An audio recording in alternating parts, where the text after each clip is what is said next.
सभी का बहुत बहुत स्वागत यहाँ पर। सबसे अच्छी बात यह है कि अब मेरी प्रशंसा इतनी कर दी गई है इस मंच से कि मुझ पर पूरा दबाव बनाया गया है। लेकिन जितेंद्र जी और सभी लोग जो यहाँ पर बैठे हैं, आप सभी का बहुत बहुत स्वागत। बहुत सारे चेहरे जो यहाँ पर दिख रहे हैं, वो हर चेहरा अपने आप में एक कहानी है। वो कहते हैं ना कि मिल ही जाएगी मंजिल भटकते भटकते, गुमराह तो वो है जो घर से निकले ही नहीं। आप लोग घर से निकले, आपने हिम्मत दिखाई।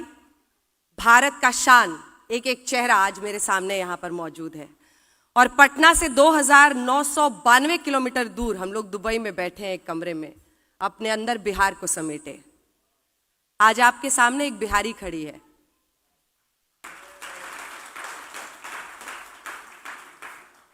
और एक अलग ही गर्व की अनुभूति होती है इस बात पर।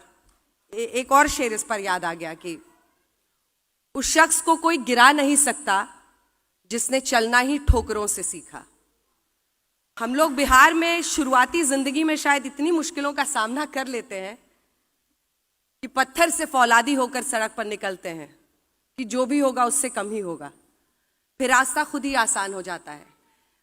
आरव है, कहाँ है आरव? हाँ, यहाँ बैठे हैं आरव। आरव कुछ देर पहले मुझसे मिले थे और आरव ने मुझसे पूछा, ma'am how was your journey, how did you begin your journey? It's all right, आप बैठिए। आपको मैंने कहा था ना, मैं आपको अपनी जर्नी यहाँ से बताऊंगी, स्टेज से। बिहार से निकलकर दुबई पहुंचना तो अलग बात है, हम लोगों के लिए दिल्ली पहुंचकर कुछ करना ही बहुत बड़ा सपना था। और मैं अकेली निकली थी। मुझे आज भी वो सर्द सुबह याद है जब नीलांचल एक्सप्रेस से मैं राजधानी के दिल्ली रेलवे स्टेशन पर अकेली उतरी थी। संघर्ष जीवन का हिस्सा बनता चला जाता है जब आप बिहार से निकलते हैं, क्योंकि आपके सपने बहुत बड़े होते हैं। और उन्हीं सपनों को पूरा करने के लिए मैंने बहुत आजमाइश की। मैंने बॉटनी ऑनर्स किया, मैंने सोशल वर्क में बहुत दिनों तक काम किया। ये 1993 की बात है, 1993। और उसके बाद एनजीओ से के साथ काम करते करते मुझे लगा कि बहुत ज़्यादा परिवर्तन समाज में हो नहीं पाता है, बहुत सीमित रह जाता आपका दायरा। तो हम पॉलिसी को कैसे अफेक्ट कर सकते हैं, हम देश की नीतियों को और देश में जो नेता होते हैं उनकी सोच को कैसे चैलेंज कर सकते हैं। तब मेरा जो रुझान है वो पत्रकारिता की तरफ बढ़ा और फिर बाकी की कहानी है।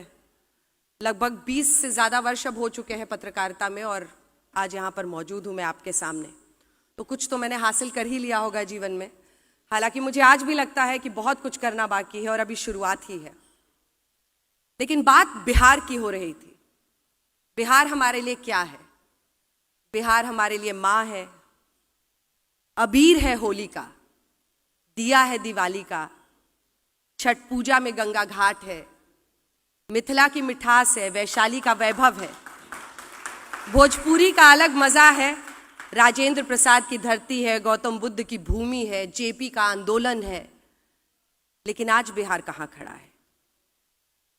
ये सवाल हम सबके मन को कचोटता है कि हम बाहर आकर तो इतना चमक लेते हैं, अपनी जगह बना लेते हैं, हर क्षेत्र में हम सर्वोच्चता तक पहुंच जाते हैं, लेकिन उस बिहार में क्या रह जाता है पीछे? आखिर क्यों वो राज्य आज भी, जैसा मनीष जी ने बताया कि चाहे पर कैपिटा इनकम हो या बहुत सारे अन्य मुद्दे हैं, उसमें वो बिहार पीछे क्यों छूट जाता है?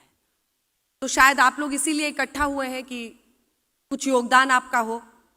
मैं भी उसमें योगदान करने को तैयार हूँ। और बिहारी तो वैसे ही अपने आप में बिंदास होता है, लाजवाब होता है, मददगार भी बहुत होता है। अच्छा, 7 घर दूर भी किसी के घर में परेशानी हो तो पहुंच जाएगा मदद करने के लिए। 4 लोग पहुंच जाएंगे और बोलेंगे नहीं हम मदद करेंगे आपकी, बताइए क्या दिक्कत है, हम सुलझाते हैं। तो हम लोगों का एक अलग तरीका है जीने का, हमेशा लोगों को साथ लेकर चलने का। और इसीलिए कहते हैं कि हम हवाओं का रुख बदल रहे हैं, आए दुनिया हमारे साथ चले। एक बात जो मुझे लगता है कि शायद जिस पर हम सबको सोचने की जरूरत है, वो ये है कि जो लोकतांत्रिक व्यवस्था या जो चुनावी व्यवस्था बिहार में रही, क्या वो सिर्फ इसके लिए जिम्मेदार है या फिर जितना हम सबको करना था उसमें भी कहीं कमी रह गई? क्योंकि ज्यादातर जो लोग काबिल रहते हैं वहां पर व्यवस्था की कमी, इंफ्रास्ट्रक्चर की कमी की वजह से बेहतर अपॉर्चुनिटीज की तलाश में वहां से निकल जाते हैं। लेकिन शायद this is a platform from where we can give back to Bihar, तो इसीलिए मैं इसमें शामिल भी हुई कि जिस तरह से भी मदद मैं कर सकती हूँ या इसका हिस्सा बन सकती हूँ उसमें मैं ज़रूर आपके सामने रहूँगी। हाँ, ये बात ज़रूर है कि जब चुनाव कवर करूँगी तो निष्पक्ष होकर करूँगी, क्योंकि यहाँ आने के बाद मुझे धीरे धीरे लोगों की पॉलिटिकल एफिलिएशंस पता चले। लेकिन उन सब के बावजूद बिहार को लेकर हम सब के दिल में बहुत ईमानदारी है और उसमें कोई शक नहीं कर सकता है। तो अक्सर मेरी आदत ये होती है कि लोग सवाल पूछें और मैं उसका जवाब दूं, तो इसीलिए मैंने निवेदन किया था कि अगर आप लोगों के मन में कोई सवाल है तो आप लोग पूछ सकते हैं। लेकिन बिहार पर कैसी कैसी भ्रांतियां हैं वो सुनिए। बिहार के लोगों के बारे में क्या क्या बोला जाता है। कुछ लोग जो अच्छे रहते हैं, Bihari is a very cute यार, बहुत लोग तो बड़ा क्यूट मानते हैं हमें। फिर कुछ लोगों को बड़ा लगता है कि इनके बोलने का अंदाज बड़ा अलग होता है, ये बड़ा गा गा के बोलते हैं। फिर आपको कॉम्प्लीमेंट भी मिल जाएगा, अच्छा आपकी आवाज से नहीं लगता कि आप बिहार की। मैं कहती हूँ मैं हूँ बिहार की। फिर बिहार के लोगों के बारे में और भी तरह तरह की भ्रांतियां हैं कि वो दिमाग से नहीं काम करते हैं या अनकूथ होते हैं, अनसिविक होते हैं। तरह तरह की लोगों ने स्टीरियोटाइप्स फैलाई हुई है, जिसका मुकाबला मैंने भी दिल्ली यूनिवर्सिटी में किया, क्योंकि मेरी कॉलेज की सारी पढ़ाई दिल्ली से ही हुई। तो कई बार बोलते थे कि हाँ तुम बिहारी ही रहोगे, कहते थे हाँ हम बिहारी ही रहेंगे, और बहुत गर्व से कहते थे। तो आज मुझे लगता है कि सब कुछ बदल रहा है, लोगों की सोच बदल रही है, लोगों की राय भी बदल रही है, और वो इसलिए क्योंकि हम लोगों ने बड़ी मेहनत से ये मकाम हासिल किया है।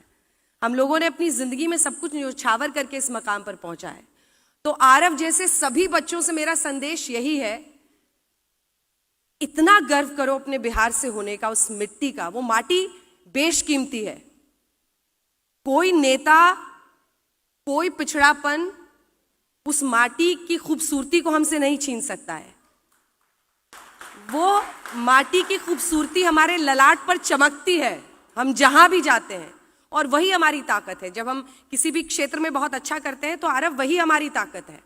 तो जीवन की शुरुआत हम सब बिहारियों की ऐसे होती है कि कैसे कोई रास्ता मिल जाए, बस एक मौका मिल जाए, लेकिन उस एक मौके की कीमत हम बिहारी ही समझते हैं, और वहां से एक सर्वोच्चता का सफर शुरू होता है। तो मैं अब बस अंत करती हूँ अपनी बातों का। मुझे लगता है कि ये एक बहुत अच्छी पहल है आईपीएफ, जिसके जरिए लोगों को जोड़ रहे हैं, और ये बिहार चैप्टर तो एकदम ही अनूठा है, क्योंकि इससे बहुत ताकत मिलेगी। आरा के भी लोग दिख रहे हैं मुझे।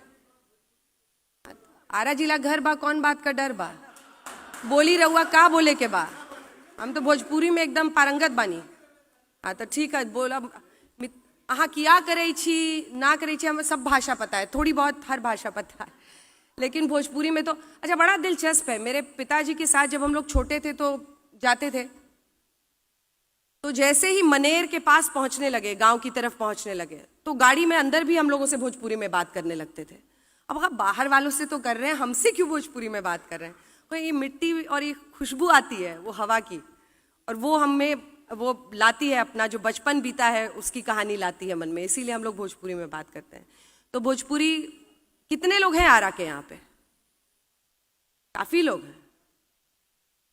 हाँ, सिवान की संख्या ज्यादा है, ठीक है।